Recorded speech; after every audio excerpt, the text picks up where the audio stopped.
નમસ્કાર મિત્રો, સ્વાગત છે તમારું ખેડૂત ખબર યુટ્યુબ ચેનલમાં। આ વિડીયોમાં આપણે આજના તાજા સમાચાર મેળવીશું। તો વિડીયોમાં આગળ વધીએ તે પહેલાં તમે અમારી ચેનલમાં નવા છો તો ચેનલને નીચે દર્શાવેલું લાલ કલરનું સબસ્ક્રાઇબ બટન દબાવી ચેનલને જરૂર સબસ્ક્રાઇબ કરી લેજો। તો ચાલો મિત્રો, આજના સૌપ્રથમ મુખ્ય સમાચાર જોઈએ। વાવાઝોડા સાથે ભારે વરસાદની આગાહી। મિત્રો, હવામાન નિષ્ણાંત અંબાલાલ પટેલે ફરી એકવાર ભારે વરસાદની આગાહી કરી છે। તેમના જણાવ્યા પ્રમાણે હવે ગુજરાતમાં ધોધમાર વરસાદ પડશે। ખાસ કરીને મધ્ય ગુજરાત અને ઉત્તર ગુજરાતના ભાગોમાં અતિભારે વરસાદ પડશે તેવી શક્યતા છે। મિત્રો, અંબાલાલ પટેલના જણાવ્યા પ્રમાણે મધ્ય ગુજરાતના ભાગોમાં ભારે વરસાદ પડશે, જેમાં વડોદરા, નડિયાદ અને આણંદ તેમજ વિવિધ જિલ્લામાં અતિભારે વરસાદ પડવાની આગાહી છે। ચીનમાં આવેલા પ્રચંડ વાવાઝોડાને કારણે બંગાળના ઉપસાગરમાં એક પ્રવાહ છે જે વાવાઝોડા તરફ જતો હતો, પરંતુ તે વાવાઝોડું થમી ગયું છે। તેના કારણે બંગાળના ઉપસાગરમાં આવતા બંગાળનો ઉપસાગર વધુ સક્રિય બની ગયો છે અને તેની અસર હવે ગુજરાતને થશે। ગુજરાતના વિવિધ ભાગોમાં ભારેથી અતિભારે વરસાદ પડશે તેવી આગાહી અંબાલાલ પટેલે કરી છે। ત્યારબાદના મહત્વના સમાચાર તરફ આગળ વધીએ તો ભારે વરસાદને પગલે ખેતીના પાકને નુકસાન થયું હતું, તેનો નુકસાનનો સર્વે હવે શરૂ થયો। મિત્રો, ખેડૂતો માટે મહત્વના સમાચાર આવ્યા છે। રાજ્યમાં ભારે વરસાદને કારણે થયેલા પાક નુકસાનીનો સર્વે હાથ ધરવામાં આવ્યો છે। આ સિઝનમાં સમગ્ર ગુજરાતમાં ભારે વરસાદ વરસ્યો છે, ત્યારે ખેતરોમાં પણ વધુ પાણી ભરાઈ ગયા હતા, જેનાથી ખેડૂતોના પાકને વ્યાપક પ્રમાણમાં નુકસાન થયું હતું। હાલમાં સામે આવેલી માહિતી અનુસાર અમદાવાદ જિલ્લા પંચાયતના જિલ્લા ખેતીવાડી અધિકારી દ્વારા કૃષિ વિભાગની સૂચનાથી અમદાવાદ જિલ્લામાં ખેતીને થયેલા નુકસાનનો સર્વે હાથ ધરવામાં આવ્યો છે। સર્વે થયા બાદ ખેડૂતોને પાક નુકસાનની સહાય આપવામાં આવશે। આમ મિત્રો, વાત કરીએ તો ખેડૂતો માટે મહત્વના સમાચાર ગણી શકાય છે। ત્યારબાદના મહત્વના સમાચાર તરફ આગળ વધીએ। શાકભાજીના ભાવ આસમાને પહોંચ્યા। મિત્રો, ભારે વરસાદને કારણે હોલસેલ શાક માર્કેટમાં લીલોતરી શાકભાજીની આવક ઓછી થઈ રહી છે। આવક ઘટતા શાકભાજીના ભાવમાં ધરખમ વધારો થયો છે। કોથમીર 400 રૂપિયા કિલો, મેથી 400 રૂપિયા કિલો પર વેચાઈ રહી છે, જ્યારે આ ઉપરાંત ફ્લાવર, રીંગણ, ગિલોડા સહિતના લીલોતરી શાકમાં પણ ખૂબ જ ભાવમાં વધારો થયો છે। મિત્રો, લીલોતરી શાકભાજીના ભાવમાં સરેરાશ 50થી 60% વધારો થયો છે। આમ મિત્રો, વાત કરીએ તો લીલા શાકભાજીના ભાવમાં વધારો થતાં લોકોને મોંઘવારીનો સામનો કરવો પડી રહ્યો છે। ત્યારબાદના મહત્વના સમાચાર તરફ આગળ વધીએ તો સુરતમાં થયેલા પથ્થરમારા બાદ હર્ષ સંઘવીનું મોટું નિવેદન। મિત્રો, ગૃહ રાજ્યમંત્રી હર્ષ સંઘવીએ કહ્યું છે કે સુરતના સૈયદપુરા વિસ્તારમાં 6 લોકોએ ગણેશ પંડાલ પર પથ્થરમારો કર્યો હતો। આ તમામ 6 લોકોની ધરપકડ કરવામાં આવી હતી। પોલીસે આવી ઘટનાને પ્રોત્સાહિત કરવામાં સામેલ અન્ય 27 લોકોની પણ ધરપકડ કરી છે। આ મામલે તપાસ ચાલી રહી છે। સુરતના તમામ વિસ્તારોમાં પોલીસ તૈનાત કરી દેવામાં આવી છે। જે લોકો શાંતિનો ભંગ કરશે તેમની સામે કડક કાર્યવાહી કરવામાં આવશે। આમ મિત્રો, વાત કરીએ તો સુરતમાં થયેલા પથ્થરમારા બાદ હર્ષ સંઘવી દ્વારા કડક આદેશ આપવામાં આવ્યો છે। ત્યારબાદના મહત્વના સમાચાર તરફ આગળ વધીએ તો જૂની પેન્શન યોજના મુદ્દે સરકારી કર્મચારીઓ પેન ડાઉન આંદોલન મૂડમાં। મિત્રો, વાત કરીએ તો જૂની પેન્શન યોજના ફિક્સ પગાર પ્રથા નાબૂદ કરવા 17 સપ્ટેમ્બરના રોજ કર્મચારીઓ પેન ડાઉન આંદોલન કરવાના મૂડમાં જોવા મળી રહ્યા છે। ગાંધીનગરમાં ગુજરાત રાજ્ય સરકાર કર્મચારી મહામંડળની બેઠક યોજાઈ હતી। ગુજરાત રાજ્ય કર્મચારી મહામંડળ દ્વારા જૂની પેન્શન યોજના અને ફિક્સ પગારની પ્રથા નાબૂદ કરવા સહિતના મુદ્દે આગામી સમયમાં આંદોલનને લઈને બેઠક યોજવામાં આવી છે। બેઠક બાદ આગળની રણનીતિ ઘડવામાં આવશે। આમ મિત્રો, વાત કરીએ તો હવે કર્મચારીઓ દ્વારા પણ આંદોલન કરવામાં આવશે। ત્યારબાદના મહત્વના સમાચાર તરફ આગળ વધીએ તો ગુજરાત ફરી વખત સિસ્ટમના ઘેરાવામાં ધોધમાર વરસાદ પડશે। મિત્રો, હવામાન વિભાગ દ્વારા ફરી એકવાર રાજ્યમાં ભારેથી અતિભારે વરસાદની આગાહી કરવામાં આવી છે, જેમાં આગામી 4 દિવસ દરમિયાન ઉત્તર પૂર્વના જિલ્લાઓમાં અતિભારે વરસાદ પડશે। આ સાથે યલો એલર્ટ જાહેર કરવામાં આવ્યું છે। ઉલ્લેખનીય છે કે ગુજરાતના મોટાભાગના જિલ્લાઓમાંથી ચોમાસાએ વિરામ લીધો છે, પરંતુ હજુ પણ ગુજરાતના વિવિધ જિલ્લામાં ભારે વરસાદ પડશે તેવી શક્યતાઓ હવામાન વિભાગે દર્શાવી છે।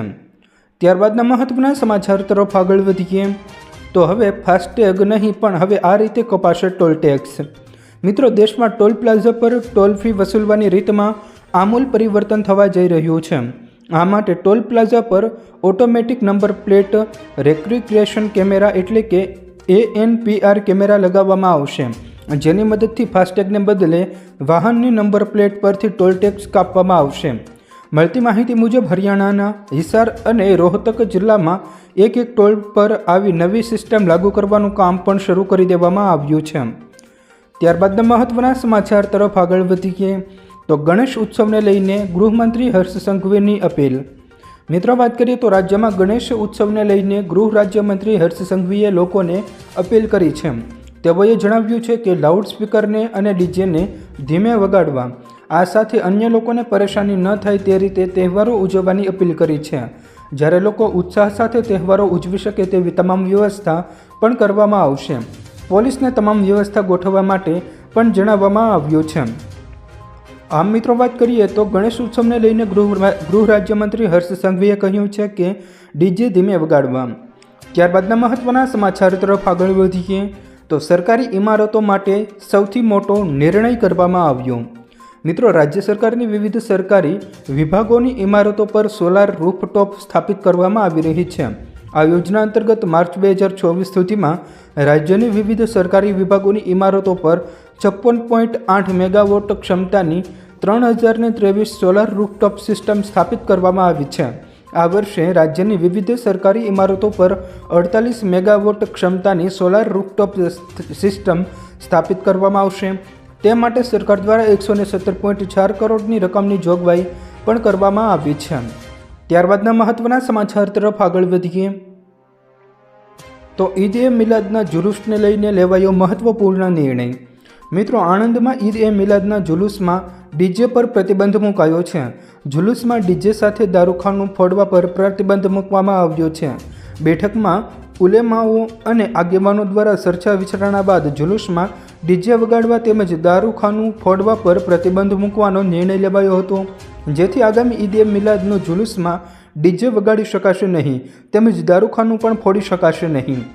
ત્યારબાદના મહત્વના સમાચાર તરફ આગળ વધીએ. રાજકોટમાં કોલેરાના 6 કેસ સામે આવ્યા. મિત્રો, રાજકોટમાં વરસાદ બાદ પાણીજન્ય રોગોમાં વધારો થયો છે. શહેરમાં અલગ અલગ વિસ્તારોમાં કોલેરાના 6 કેસ મળી આવ્યા છે. હાલમાં રામનગર વિસ્તારમાં કોલેરાગ્રસ્ત જાહેર કરવામાં આવ્યો છે અને જિલ્લા કલેક્ટરે જાહેરનામું બહાર પાડ્યું છે. કોલેરાના કેસ મળી આવ્યા બાદ વિસ્તારોમાં ખાણીપીણી અને પાણીજન્ય રોગચાળો ફેલાય તેવી દુકાનો બંધ રાખવામાં આવી છે. ઉલ્લેખનીય છે કે સિવિલ હોસ્પિટલમાં દરરોજ 2000 દર્દીઓ OPD નોંધાઈ રહી છે. ત્યારબાદના મહત્વના સમાચાર તરફ આગળ વધીએ તો ભાજપે જમ્મુ કાશ્મીરમાં ચૂંટણી માટે વધુ એક યાદી બહાર પાડી. મિત્રો, આગામી જમ્મુ કાશ્મીર વિધાનસભા ચૂંટણી માટે ભાજપે 6 ઉમેદવારોની છઠ્ઠી યાદી જાહેર કરી છે, જેમાં RS પઠાનિયા ઉધમપુર પૂર્વથી ચૂંટણી લડશે, જ્યારે નસીર અહેમદ લોન બાંદીપુરાથી ચૂંટણી લડશે. આ સિવાય કરહનાથી ઇદ્રીસ કરનાહી તેમજ હંદવાડાથી ગુલામ મોહમ્મદ મીર, સોનવરીથી અબ્દુલ રાશિદ ખાન અને ગુરેજથી SCથી ફકીર મોહમ્મદ ખાનને ટિકિટ મળી છે. આમ મિત્રો, વાત કરીએ તો જમ્મુ કાશ્મીરમાં ભાજપે પોતાની છઠ્ઠી યાદી જાહેર કરી છે. ત્યારબાદના મહત્વના સમાચાર તરફ આગળ વધીએ તો ચાંદીના ભાવને લઈને આવ્યા મોટા સમાચાર. મિત્રો, વાત કરીએ તો ટેકનોલોજી, સેમિકન્ડક્ટર, ઇલેક્ટ્રિક વાહનો, સોલાર પેનલ્સ અને મેડિકલ ઉપકરણોમાં ચાંદીનો ઉપયોગ વધી રહ્યો છે.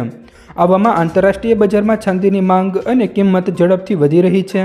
વર્લ્ડ સિલ્વર સર્વે અનુસાર સતત 5મા વર્ષે માંગની સરખામણીમાં ચાંદીના પુરવઠામાં ઘટાડો જોવા મળી રહ્યો છે. વધતી માંગને જોતા લાગે છે કે 2024ના અંત સુધીમાં ચાંદી 90,000 રૂપિયા પ્રતિ કિલો સુધી થઈ શકે છે. હાલમાં તેનો ભાવ 84,500 રૂપિયા પ્રતિ કિલોનો છે. તો મિત્રો, આ હતા આજના તમામ મુખ્ય સમાચાર. જો મિત્રો તમને અમારો આ વિડીયો પસંદ આવ્યો હોય તો વિડીયોને લાઇક કરો, તમારા મિત્રો સાથે શેર કરો અને અમારી ચેનલને હજુ સુધી સબસ્ક્રાઈબ ન કરી હોય તો ચેનલને જરૂર સબસ્ક્રાઈબ કરી લેજો, જેથી તમને અમારા સવાર બપોર સાંજના તાજા, અગત્યના, સાચા અને સચોટ સમાચાર સૌપ્રથમ મળી શકે.